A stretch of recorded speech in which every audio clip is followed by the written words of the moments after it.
2019 የዕለቱ መልእክት ርዕስ ለመሪዎች መጸለይ።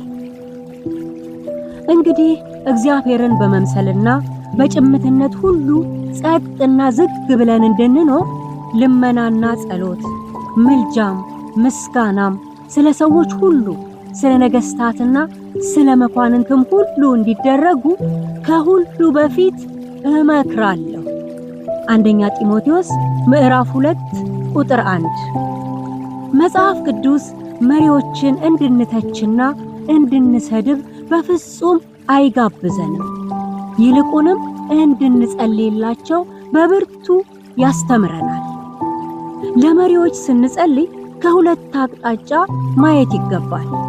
የመጀመሪያው ከእኛ አቅጣጫ ሲሆን ሁለተኛው ደግሞ ከእነርሱ አቅጣጫ ነው። ከእኛ አቅጣጫ ያለው ጸሎት ጸጥና ዝግ ብለን እንድንኖር፣ ለወንጌል ተስማሚ የሆነ ድባብ እንዲኖር የምንጸልየው ጸሎት ነው። እውነት ነው፣ ወንጌልን በጊዜውም አለጊዜውም እንሰብካለን።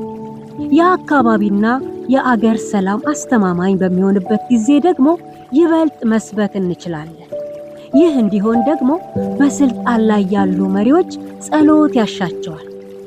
ቤተ ክርስቲያን በስልጣን ላይ ያሉ መሪዎችን ደጋፊ ወይም ተቃዋሚ ሳትሆን የእግዚአብሔር መንግሥት ወኪል ስለሆነች ወንጌልን ትሰብካለች፣ ለመሪዎችም ትጸልያለች። ፍትሕ ሲዛባም ድምጿን ታሰማለች። ሁለተኛው ከእነርሱ አንጻር ነው።